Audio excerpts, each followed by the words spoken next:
Hello friends, आज हम एक अलग एल्गोरिदम के अच्छे क्वेश्चंस करेंगे। गुड क्वेश्चन, हम अच्छे लेवल के क्वेश्चंस करने वाले हैं आज। इनको ज़रूर देखिए, ये बहुत इंपॉर्टेंट एल्गोरिदम है ये फ्रिक्शन के क्वेश्चंस को सॉल्व करने में। तो देखो, हमने ये 3 ब्लॉक की सिस्टम रखी है ए बी सी, और इधर म्यू एस म्यू के दोनों दे दिया है। अब हमने सिस्टम को ऐसे रिलीज कर दिया। अब हमें दोनों का एक्सेलरेशन निकालना है। अब हम कैसे निकालें, क्योंकि इसमें दो पॉसिबिलिटी हो सकती है। या तो ए रेस्ट पर ही रहे, फ्रिक्शन उसको बचा दे मूव स्लिप होने से, या तो दूसरी पॉसिबिलिटी ये हो सकती है कि ए भी इधर मूव करने लग जाए। अगर ये रेस्ट पे हुआ तो बी और सी, तो बी और सी की बात बाद में हमें बी और सी का अलग निकालना पड़ेगा। अब हम कैसे करेंगे कि फ्रिक्शन तो अलग अलग वैल्यूज़ पे हो सकता है, तो हम क्या करें। तो मान लो पहले पहले मान लेते हैं कि तीनों ब्लॉक्स मूव कर रहे हैं। ठीक है, मान लो कि तीनों ब्लॉक्स मूव करेंगे। पहले देखना है कि ये मूव करेगा कि नहीं। तो मैं इसको कैसे सॉल्व करें, क्योंकि फ्रिक्शन भी अलग अलग वैल्यू अपनी बदल सकता है। तो पहले मान लेते हैं कि तीनों ब्लॉक्स मूव कर रहे हैं। मान लो, assume that all blocks are in motion. ठीक है, मान लो कि तीनों ब्लॉक्स मूव कर रहे हैं।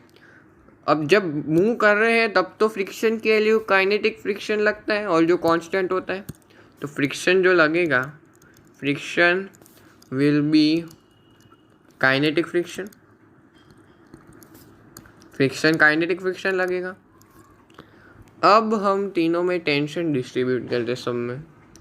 देखो, अगर मैं इधर टी मानता हूँ तो इधर भी टी होगा, क्योंकि ये रस्सी सेम है, और इधर भी टी होगा क्योंकि ये रस्सी सेम है। और जब ये पुली मासलेस है तो ये टूटी होगा। ये सब मैंने कंस्टेंट में बताया है, और कंस्टेंट के पहले भी एक वीडियो है प्री लिक्विड नॉलेज, उसमें ये सब बताया मैंने।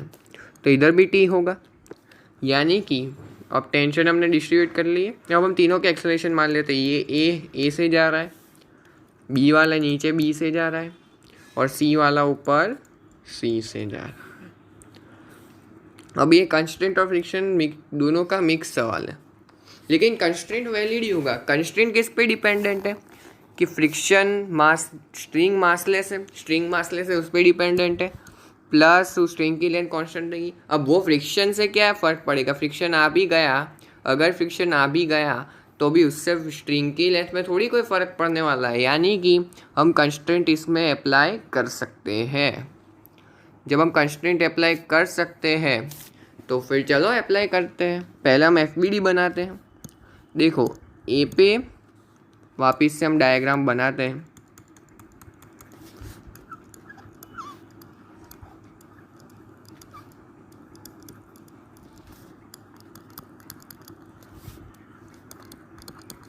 तो ये ए से जा रहा है, ये बी से, और ये सी से। इधर टी है, इधर 2t है, और इधर भी टी है। अब ए की एफ बनाओ। ए पे पीछे की तरफ काइनेटिक फ्रिक्शन लगेगा। क्यों पीछे की तरफ? क्योंकि काइनेटिक फ्रिक्शन यानी कि फ्रिक्शन स्लिपिंग को रोकता है, और उसकी काइनेटिक फ्रिक्शन की तो एक ही डायरेक्शन होती है, ऑपोजिट टू वेलोसिटी। अब काइनेटिक फ्रिक्शन की वैल्यू निकालते हैं। एफ के म्यू के एम जी, म्यू के एन होता है, और नॉर्मल इस केस में एम जी है, यानी कि म्यू के एम जी। चलो, मास हमें पता है तीनों के। देखो, ए वाला 3 kg का है, बी वाला 4 kg का, और सी वाला 5 kg का, यानी कि ये 3 4 5। म्यू के है 0.3 कि 0.2 है, देख लेते हैं कितना है। म्यू के 0.3 है, म्यू के म्यू एस दोनों पॉइंट है, तो 0.3 इंटू 30 यानी कि 9। लिमिट क्या, काइनेटिक फ्रिक्शन 9 न्यूटन। अब एक एफ बनाओ। ए इधर ए से जा रहा है, इधर काइनेटिक फ्रिक्शन 9 न्यूटन लग रहा है, इधर टी लग रहा है, therefore T minus 9 equal to 3 है। ये हुई पहली इक्वेशन। अब लिखो इक्वेशन बी के लिए। बी है, इस पे नीचे 40 उसका मास, ऊपर 2t है, और नीचे बी से जा रहा है, तो 40। ये 9 है, ये ए नहीं है, ये 9 है, और ये ए है। ठीक है, तो 40 minus 2t equal to 4b। ये हुई दूसरी इक्वेशन। अब लिखो सी के लिए इक्वेशन लिखो। सी पे ऊपर टेंशन लग रहा है और नीचे 50 न्यूटन का फोर्स है, ऊपर सी से जा रहा है। टी ऊपर, नीचे 50, और ऊपर कितने से जा रहा है देखो, सी से। Therefore T minus 50 equal to 5c, equation number 3। और चौथी equation, work done by tension equal to 0। अब work done by tension equal to 0 करना है, यानी कि ए की बात करेंगे तो टी ए, बी की बात करेंगे तो -2TB, सी की बात करेंगे तो +TC इक्वल टू 0, यानी कि A plus C equal to 2B। ये आ गया। अब हम इन तीनों को सॉल्व करते हैं। कौन सी? चारों इक्वेशन को, मतलब पहली इक्वेशन क्या थी? t माइनस 9 इक्वल टू 3 है, t माइनस 9 इक्वल टू 3 है। तीसरी इक्वेशन थी t minus 50 equal to 5c। अब क्या करना है हमें? और दूसरी इक्वेशन क्या है? दूसरी इक्वेशन रुको देख लेते हैं। 40 minus 2t equal to 4b। अब इसको सॉल्व करते हैं। देखो, हम सबसे पहले इन दोनों को सॉल्व करते हैं और इस इक्वेशन को बाद में b के टर्म्स में लाके इसके साथ सॉल्व कर देते हैं। अब हमें a प्लस सी 2b पता है, यानी कि हम इसको 5a बना दे और इससे क्या ऐड कर दे तो हमारे पास 10 भी नहीं आ जाएगा। तो इसको 5/3 से मल्टीप्लाई कर दो इस फर्स्ट इक्वेशन को, यानी कि t/3 माइनस 5/3 इंटू 9 यानी कि 50 इक्वल टू 5 है। ये equation number 1। t minus 50 equal to 5c। ये इक्वेशन नंबर 2। ऐड करो इन दोनों को, ऐड। इधर से आएगा 80/3 माइनस क्या आएगा?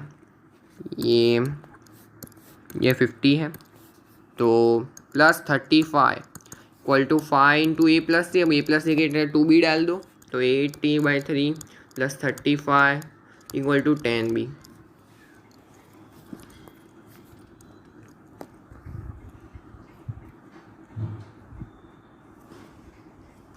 ठीक है, ये 35 है। 80/3 प्लस 35 इक्वल टू 10b। और इसको हम सॉल्व करेंगे ये दूसरी इक्वेशन के साथ। 40 minus 2t equal to 4b।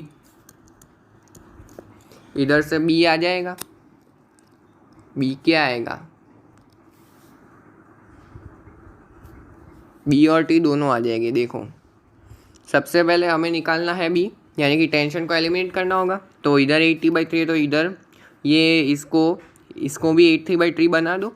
80/3 बना दो, इसको 4/3 से मल्टीप्लाई कर दो दूसरी इक्वेशन को, यानी कि जो दो इक्वेशन आएगी 80/3 प्लस 35 इक्वल टू 10b, और 160/3 माइनस 80/3 इक्वल टू 16b/3। ये आया। इन दोनों को ऐड करो, टेंशन तो गया, और ये 160 है। तो फिर दर्शाएगा, जब हम एलसीएम लेके करेंगे तो 265/3 या equal to 265/3 equal to 16b/3 plus 10b, यानी कि 46b/3। यानी कि इधर से b की वैल्यू क्या आई? b की वैल्यू आ गई 265/46। b की वैल्यू ये आई। अब देखना, b की वैल्यू ये आई, तो इधर से हम टेंशन निकालते हैं। टेंशन निकालो, टेंशन की वैल्यू क्या आएगी? देखो, 40 minus 2t equal to 4b था।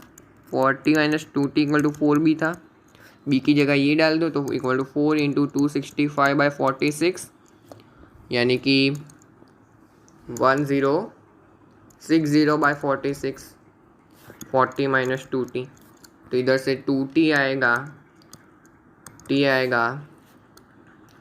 Minus 1060/46 upon 2। और जब हम इसको सॉल्व करेंगे तो ये आएगा 780/92, और अगर और भी सिंप्लीफाई कर देना है तो ये 195/23। ये आ गया टेंशन की वैल्यू। अब ए का एक्सेलरेशन निकालते हैं। पहली इक्वेशन देखो, पहली इक्वेशन क्या थी, ए के लिए t-9 इक्वल टू 3a था, t-9 इक्वल टू 3a, यानी कि t की वैल्यू पुट कर दो इसमें, 195/23 माइनस 9 3a, 195 माइनस 23 इंटू 9 क्या होता है, 207/23 3a, a बराबर -12/69, यानी कि जो हमने डायरेक्शन मानी वो गलत है।